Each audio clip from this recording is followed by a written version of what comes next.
Hello everyone, welcome to today's video. Today I'll be going over my 4th round game from the 7th Lake Erie Go Tournament. There was only 4 rounds in this tournament, so this is also the final round of the event. My opponent is Jeremiah Donley 6-dan, who goes by Jay, so I'll refer to him as Jay. And me and Jay, we met for the first time earlier this year at a special, I don't know what you want to call it, event, where we basically were housemates for one and a half months or close to that in Columbus, Ohio, where we lived with other Go playing fanatics, and we studied and played, and we actually helped put together an event even. And so during that time, of course, we played a lot of games, we were pretty back and forth. Now the event that we helped put together, we of course also played in it, and we actually ended up not playing each other just because how the brackets worked out. So this was my first time. I'd played Jade a lot, but this was my first time playing him in tournament. So I was super excited, and yeah, I was ready to go at him. So yeah, let's take a look at the game. And just as a reminder, if you didn't see the last video, I had won my 2nd and 3rd round, so I already had 2 wins. So whether I won or lost this game, I was satisfied with my results because I also ran the event. So win or lose, I just wanted to have a good game. So yeah. So normal stuff in the opening. Yep. And then approach. Makes sense. I got the stones in the upper right. And then white plays here. Not that this is unheard of, but nowadays you see it less because this peep, according to AIs, is a good exchange for black.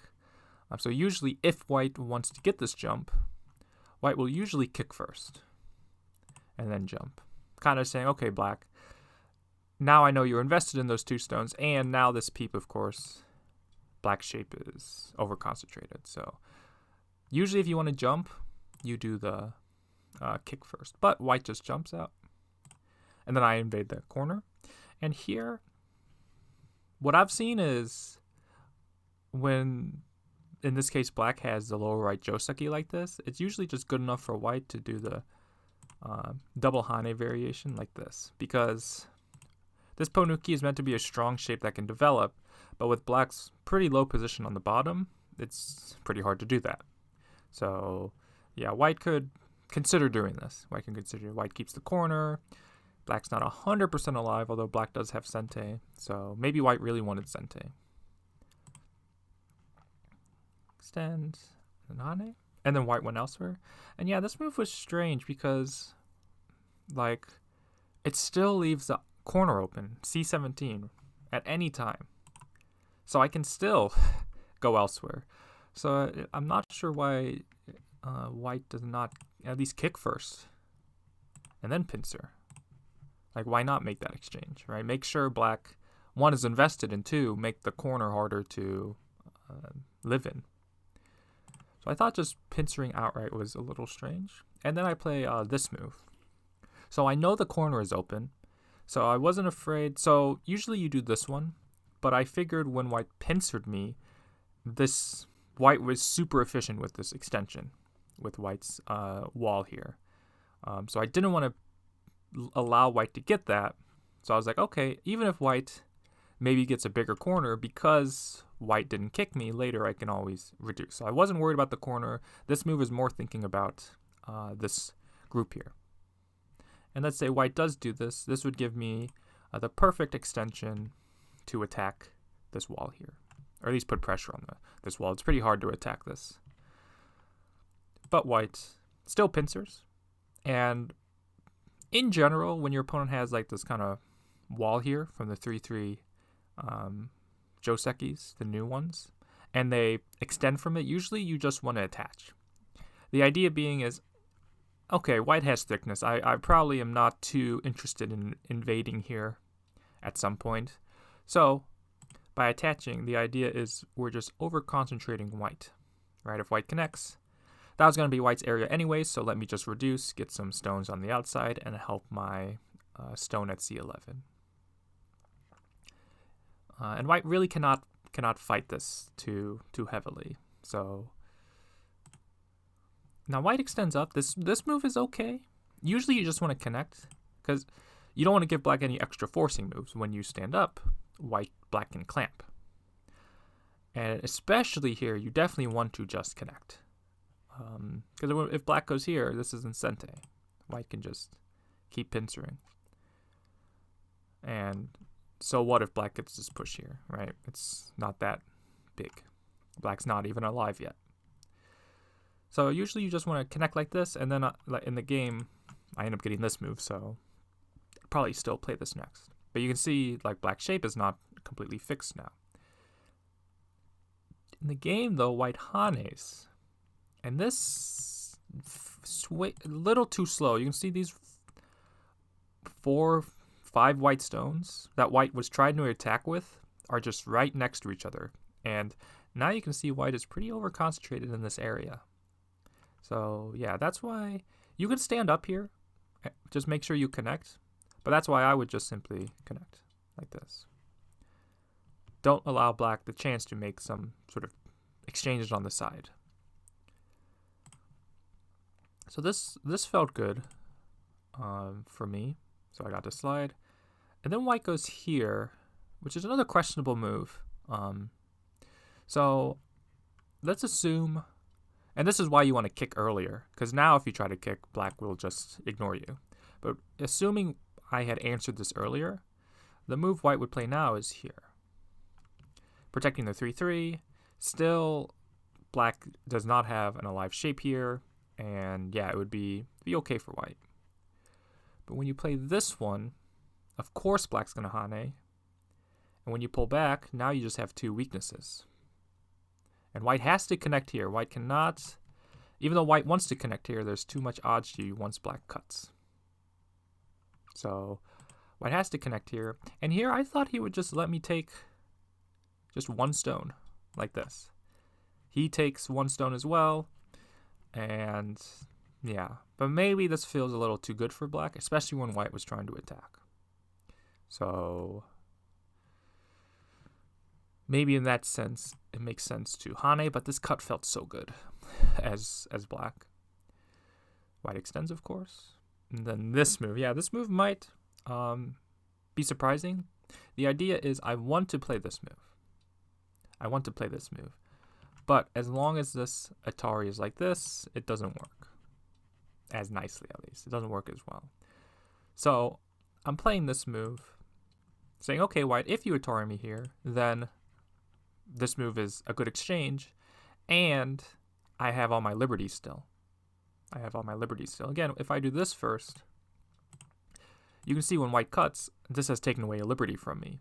So now I have less liberties to play with here. Because I really want to come out here. So I play in the corner to kind of force white to help me run out. And so if white Atari's here, and say descends, I can descend again. That's still sente. And yeah, black can even hane. And yeah, whether black hanes or goes here, like black is out. And that was the goal. And if this happened, white's shape is even pretty bad. So white goes here. Yeah, looking back, I think I should. I'm not 100% sure, but I think I should just block. There's no reason not to. Again, white needs to live in the corner. So yeah, white still can't Atari here because then I just captured the stone there. If we do this one, it becomes the same variation as the other one. Like white cannot cover because I can cut the 2 stones. So assuming white maybe just pulls back here. Once again, this move is sente. So yeah, I can play this kind of move. I can play now because now I'm not concerned about my liberties when I can just kill the corner most likely. Yeah, I have more liberties. So yeah, I didn't even consider playing this one. I was so focused on, oh, I gotta run out, that I didn't even consider, oh, maybe I can just cut white completely. So that was a minor mistake by me. The white makes this exchange first too. Yep. So white connect, yeah, that's big. At the time I was like, oh, you're just going to connect on the second line? Go ahead, but if I can cut on the second line, may as well do it. Push, double hane, jump.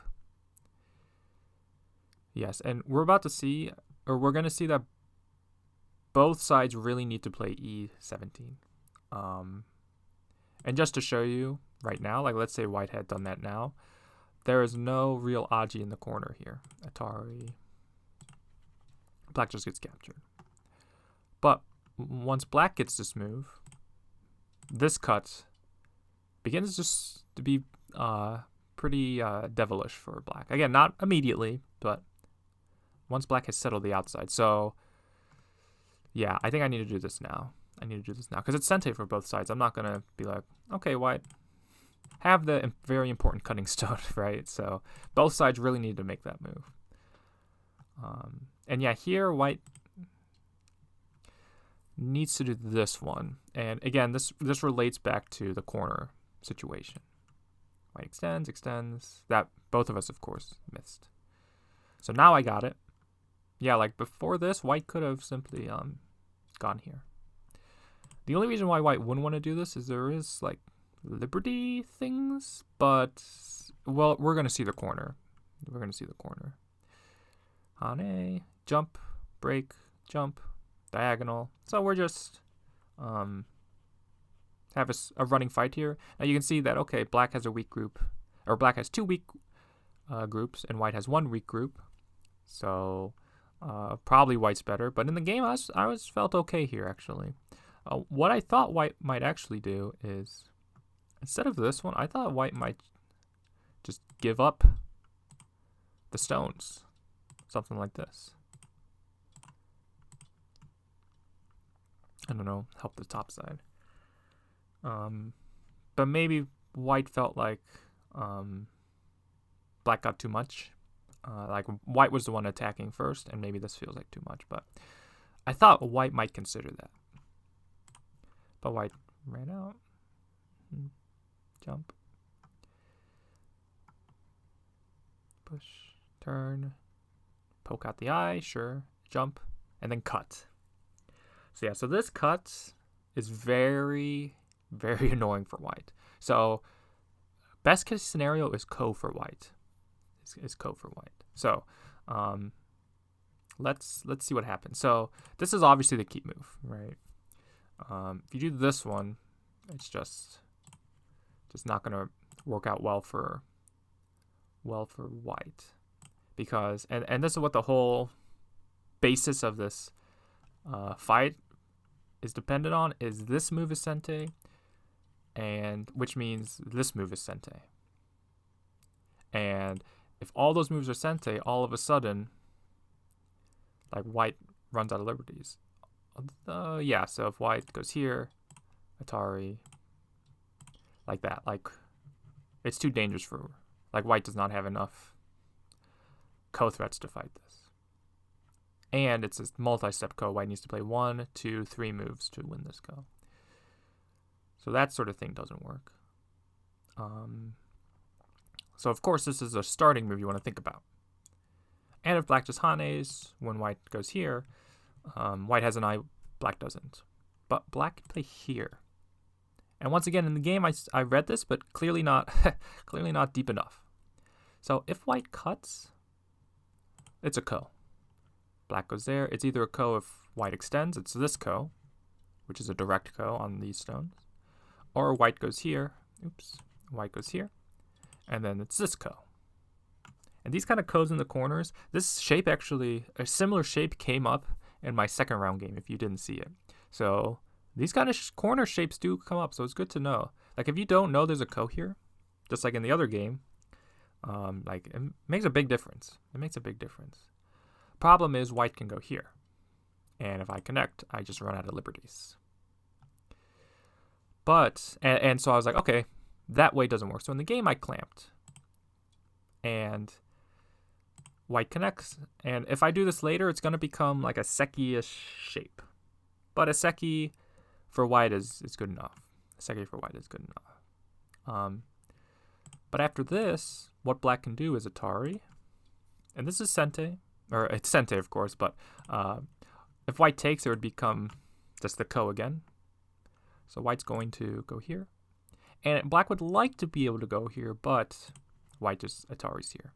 But remember back when I said white should have just connected at J16? This is why. Is black can cut here. White has to answer. I guess white could potentially ignore, but of course this would be disastrous for white. So assuming white answers, this hane is sente on the 3 stones, and now black can connect. And you can see now white cannot, even if white like throws in here, white cannot Atari at F19 now. And if white has to take here first, black just captures and wins the semi-I. So black can just capture if white does it that way, or white plays the co-variation like this. And it's because white didn't fix at H18, or even just extend at J16. And even more so, white didn't get this Atari that was free. This Atari here. So, yeah, both sides really needed that move, and then both sides kind of fumbled this corner. Because I was like, okay, this is the best I can get.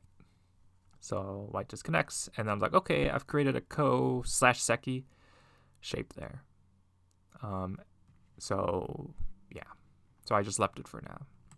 But I could have made a direct ko or just killed the corner. So, of course, could have done a lot better. So peep, and then fix there. White caps, very natural move, and jump. And then white goes here. So this kind of move helps black a lot on the bottom. Like, in general, this exchange, G4 for G2, is very good for black. So you need to make sure this is what you really, really want to do. So white is trying to keep black separated, of course. So I think white can just double hane like this and Atari here. This is a more direct way of doing things. And sure, you are giving up more points, but let's say black answers, now black has a harder time coming out. So if black goes there, Atari, like, you're still able to get moves on the bottom this way. So I would consider this one over this one, at least. Or even simply going here. Basically what happens is, when white peeps, I extend. White pushes and cuts. I get this peep, basically. Now imagine if, like, white had connected and then made these exchanges. Like, there's no, like, with this kind of move here, like, white's not going to just bump there, right? So if I jump, like, white's shape here is at least a little bit better. So, yeah, I'm not sure about this one. This is diagonal. And also, white needs to, white could think about surrounding. And maybe white can, if black's going to live anyways. Now, the question is, do you know your life and death? So, if you just descend, that's a dead shape. If you play this one, this is also a dead shape, like this. When white descends, you cannot fill in that eye.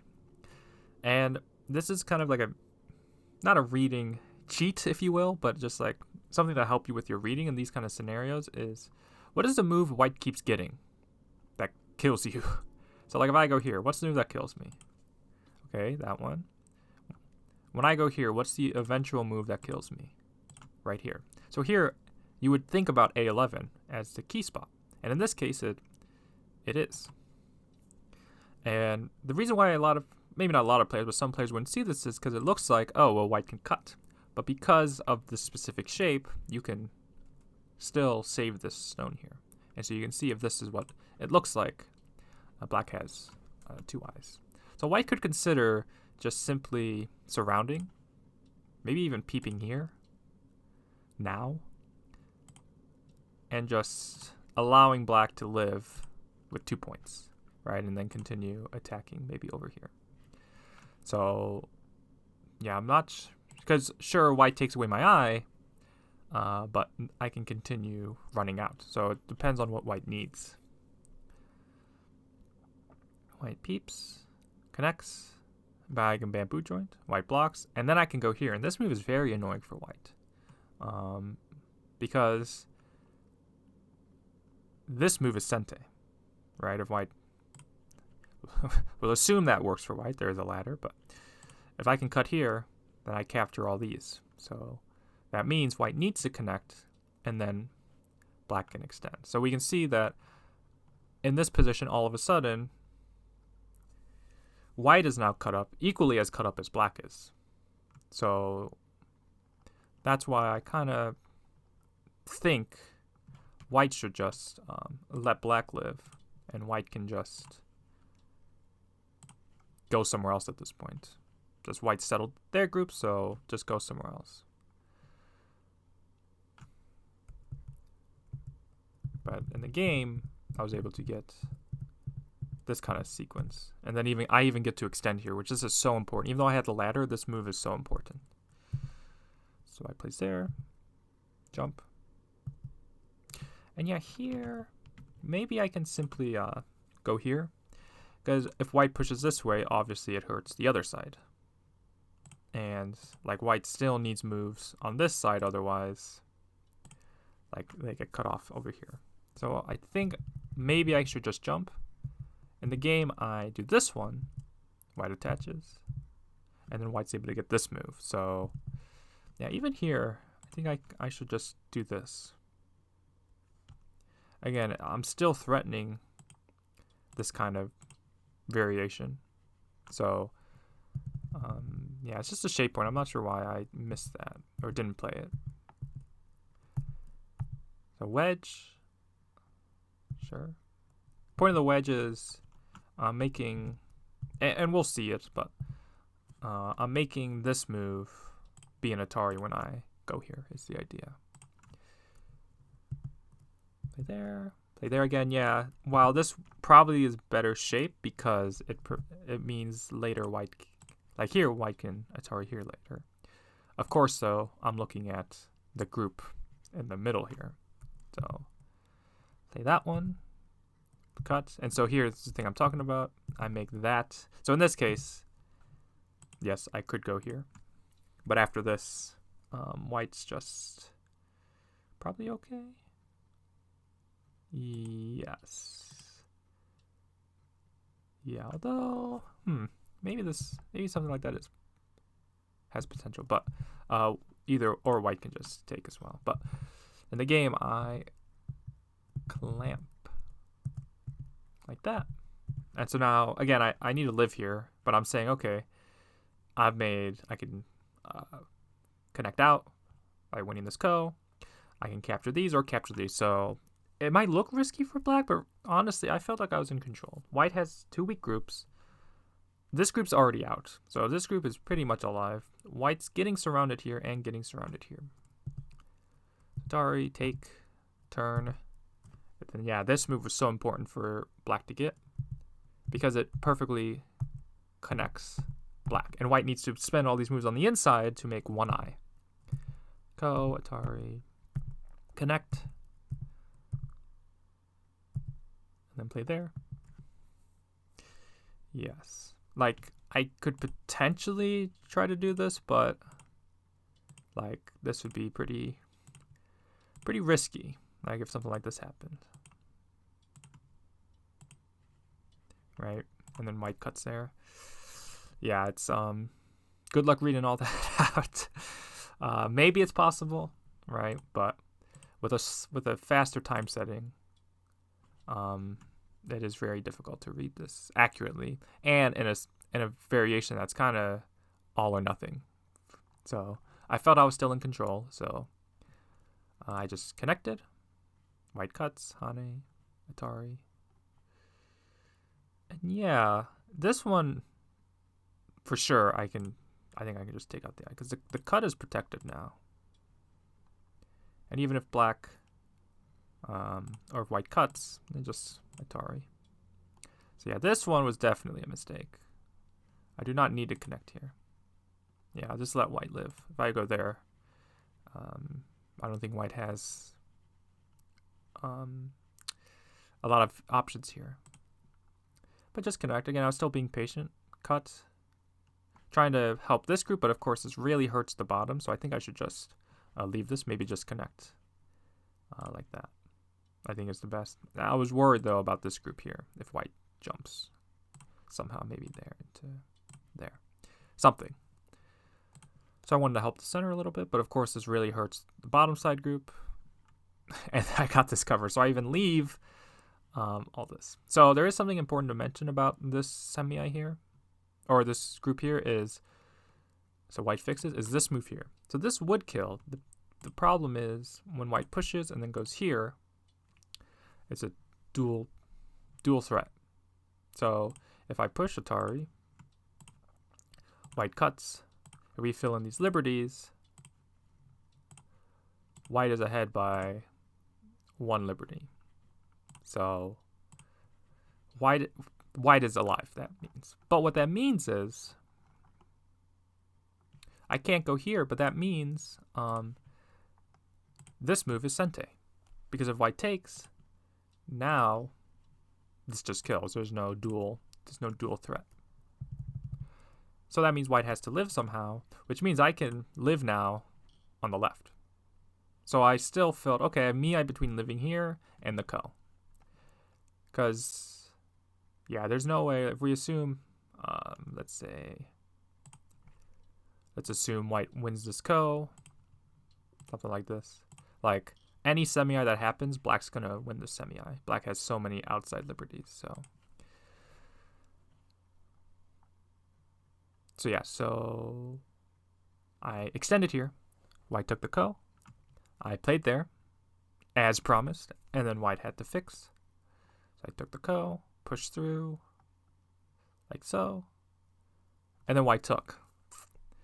And here I was like, oh, I never considered white like not having to fill in the ko. So I connect, and there happens to be enough aji here, but it's definitely not what I, like the result I wanted. So for example, this is the move white needs. And I can descend, I can descend, sente, descend, sente, and yeah, I can go here, like this. And yes, is this? Yeah, this is, actually, so if white takes, it's a ko like this, where I can play here and connect underneath. Of course, this is a definite flower ko for white, so any move like this is a ko threat. Any move like this is white gets a free move somewhere. So any sort of ko will not be good. Now that I'm looking at it though, I think white can just go here. And yeah, even if I go here, like I don't have an eye there yet. And yeah, it's not great. So what would probably happen if something like this happened is I'll go here. Oops, sorry. So I showed white going here, but white can actually go here. And this is the problem because I can maybe start some sort of semi, maybe with moves like this, but if white goes to h2, white is threatening an eye at any time. So yeah, so white got there, it would be pretty ugly for black. And if black hanes, white can simply just wedge. And even if I Atari, white can Atari back. If I go here, white can simply descend or Atari. So yeah, but white went Hane and gave me this. So I was looking at this move, of course, but I didn't see that white could take it immediately. So that was my mistake. Yep, so I get that move in Sente too, and then that move. White connects, and then I can play here.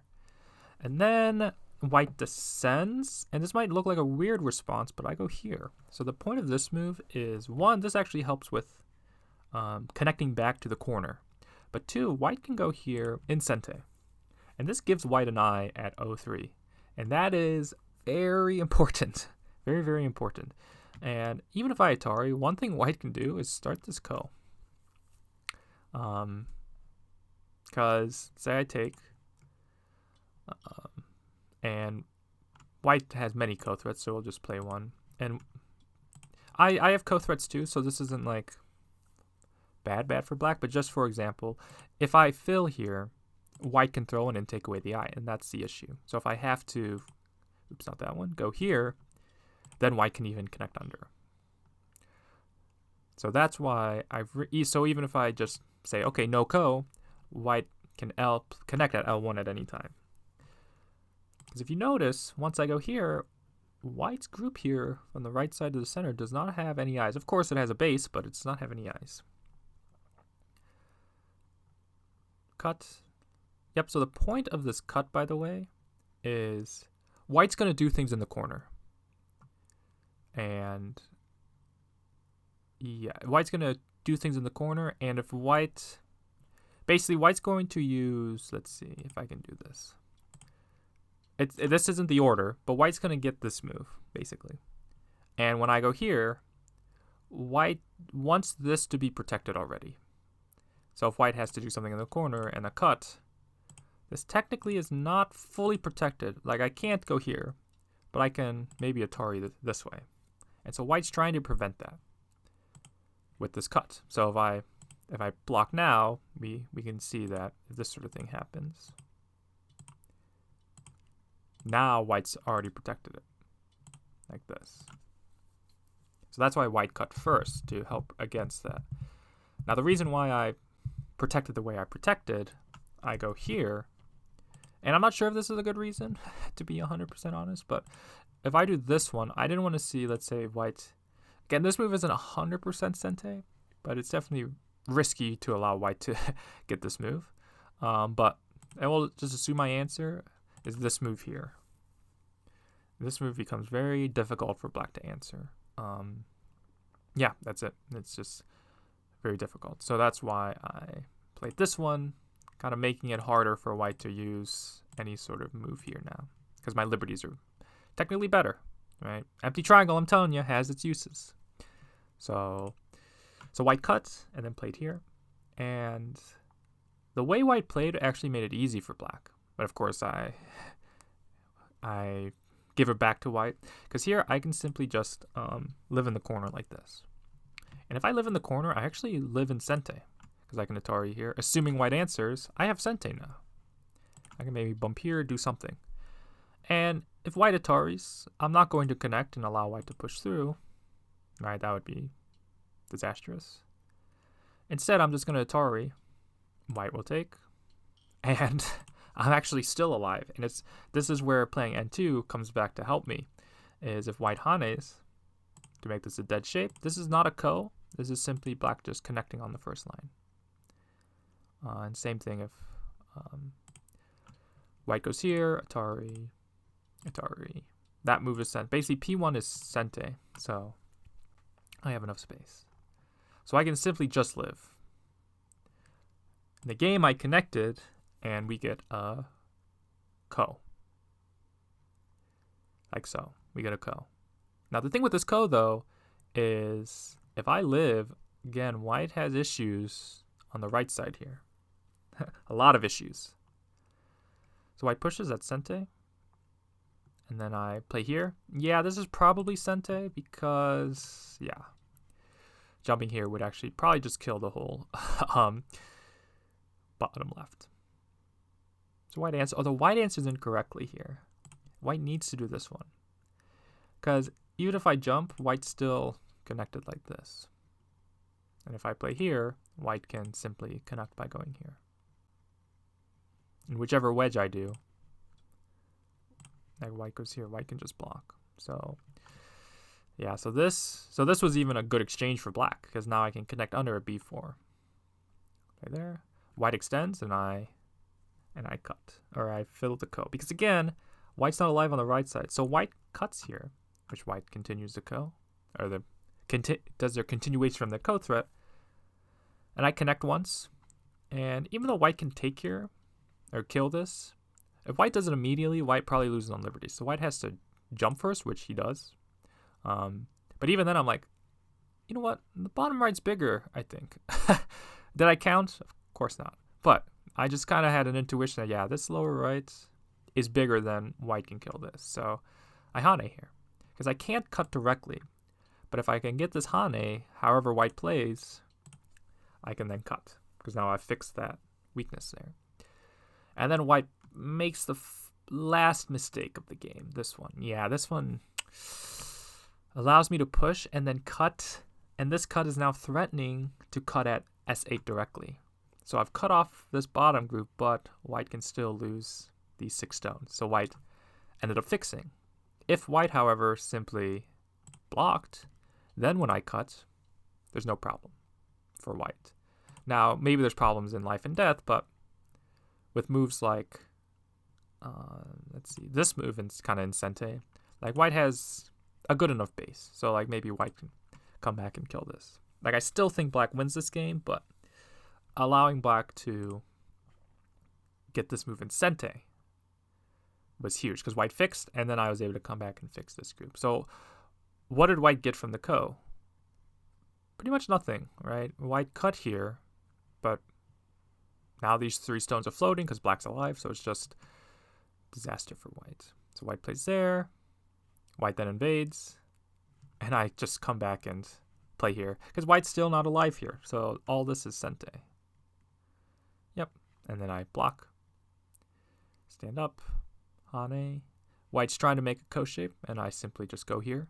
So the reason why white was saving this is because it does hurt these 3 outside stones. So that's why white necessarily wasn't playing it. But if I'm going to get the chance to, yeah, I'll play this. It threatens to connect here, or attach here, I mean, and white cannot cut across because white runs out of liberties. So it's helping my group indirectly. Then we have this Ko. White cuts. Yep, that's Sente. But I simply just take because white takes the Ko. But when I extend here and white tries to throw in, white actually just dies in the lower right. So yeah, so at this point white resigned the game. And you could kind of tell this game was going to head in this direction once this fight here. White had a weak group, black had 2 weak groups, and they're cut in the center. You kind of knew this kind of bloodbath of a game was going to happen, but I was not expecting for this much death. So, yeah, I was very, very pleased with this game. And in an earlier video in this tournament series, I mentioned how I feel like I played better in handicap games compared to even games. But in this tournament, for some reason, I was very happy with how I played in my even games, even though the first game was technically 1 stone. There was no handicap, basically. There's no physical handicap stones. And I felt like I played pretty well in the first round game and this game. But my handicap games, which I think is my strong points, I felt like I played very badly. So it was a weird change of skill randomly, where usually I do pretty poorly in even games, but do very well in handicap. But in this tournament, it was the opposite. Yeah, so that is my tournament. I actually went 3-1, despite having to run the event, set it up, and do all that stuff. So yeah, I was very, very happy, very, very happy. Yeah, so yeah, if you have any questions about this game, please let me know. In all of my games, for the tournament, I will have links to the games in the descriptions if you want to look at the games yourself. Also, in the description of this video specifically, I will have the AGA article, hopefully, of this tournament, so you can read about who won. So yeah, thank you all for watching, and I'll see you all in the next video.